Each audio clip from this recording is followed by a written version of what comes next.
warahmatullahi wabarakatuh. Selamat pagi anak-anak. Nah, sebelum memulai pembelajaran pada pagi hari ini, marilah kita berdoa terlebih dahulu ya. Berdoa dimulai, berdoa selesai. Nah, bagaimana kabarnya hari ini? Sehat?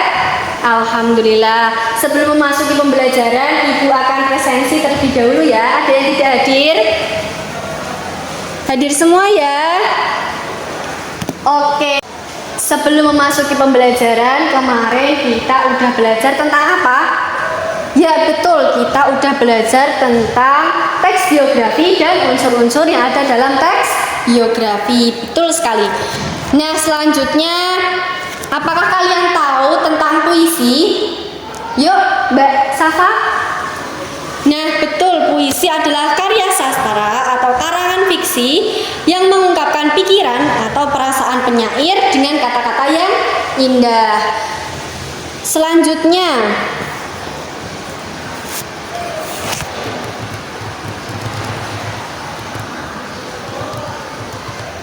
apa sih unsur-unsur yang ada dalam puisi itu? Ada yang tahu? Belum ada yang tahu ya? Oke. Dalam pembelajaran pada pagi hari ini, tujuan pembelajarannya yaitu tentang mengidentifikasi diksi dalam teks puisi yang dibacakan secara tepat. Yang kedua, menginterpretasi pendapat pro atau kontra dalam teks diskusi, dan menilai efektivitas diksi, rima, dan tipografi.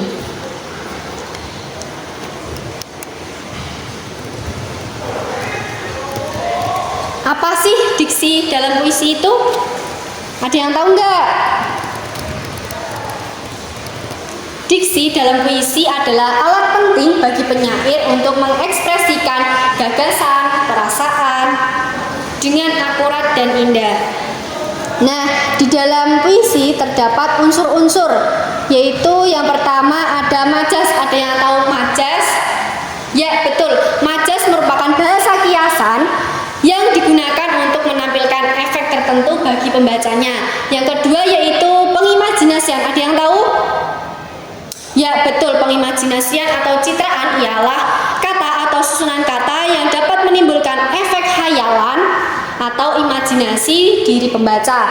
Yang selanjutnya yaitu kata konkret. Kata konkret adalah kata atau rujukan yang lebih ditangkap oleh indera.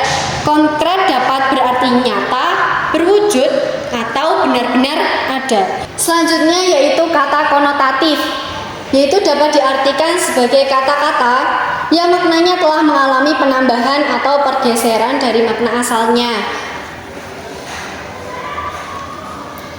Selanjutnya yaitu penggunaan diksi, pengaturan rima, dan tata wajah atau tipografi. Ada yang tahu? Belum ya? Nah, diksi adalah pemilihan kata yang tepat, padat, dan bermakna untuk menggambarkan sesuatu dan menyampaikan gagasan. Diksi yang tepat dapat membuat puisi menjadi lebih indah dan lebih efektif. Yang selanjutnya yaitu rima.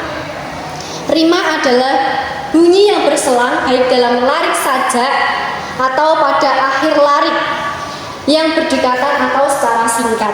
Yang terakhir yaitu tipografi. Tipografi adalah seni penataan huruf, kata, dan barisan dalam puisi untuk menciptakan efek artistik dan memperkuat makna. Nah, di sini ada contoh puisi karya Sapardi Djoko Damono. Saya akan bacakan dulu ya.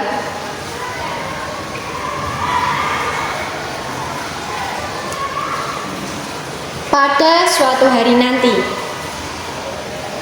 pada suatu hari nanti, jasadku tak akan ada lagi.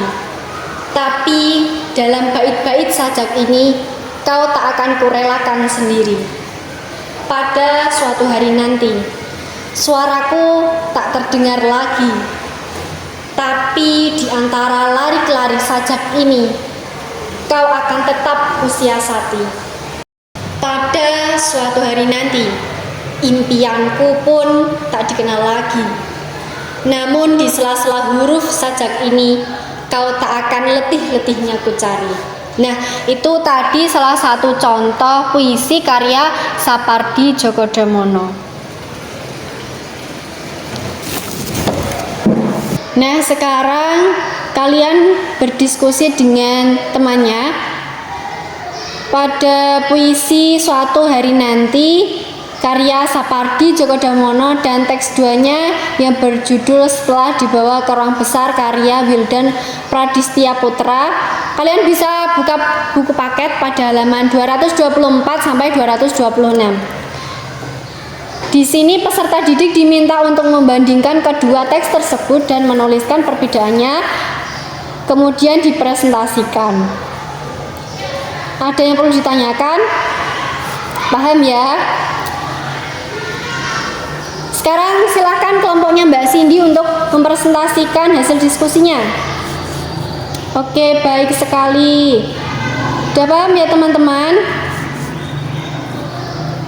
Selanjutnya yaitu buatlah kelompok yang terdiri dari 3-4 anak, kemudian kerjakan tugas berikut. Untuk memperdalam pemahaman peserta didik dapat berlatih menelaah majas, pengimajinasian, kata konkret, dan kata bermakna konotatif yang terdapat pada puisi Nelayan Tersesat. Kalian bisa buka pada buku paket halaman 237 sampai 238. Nah, di sini telaahlah puisi Nelayan Tersesat dengan mengisi tabel di bawah ini. Kalian bisa membuka di buku paket ya. Nanti udah ada contohnya.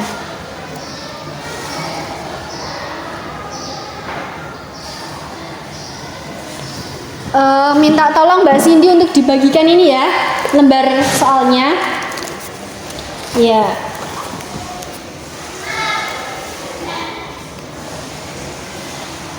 Nah, sekarang perwakilan dua kelompok untuk menjelaskan hasil diskusinya. Silakan kelompoknya Mas Dimas. Oke, bagus sekali. Yang selanjutnya kelompoknya Mbak Ratih. Oke, kalian udah paham semua ya? Ada yang perlu ditanyakan? Udah paham ya? Baik. Setelah kita mempelajari materi tadi, ada yang masih ingat kita tadi belajar tentang apa? Ada yang tahu? Ya, betul sekali. Kita udah mempelajari tentang gaya bahasa, pengimajinasian atau citraan, kata konkret, kata konotatif, diksi, rima, dan tipografi. Ada yang perlu ditanyakan? Udah paham ya? Kalau nanti masih bingung bisa menemui ibu di kantor untuk menanyakan.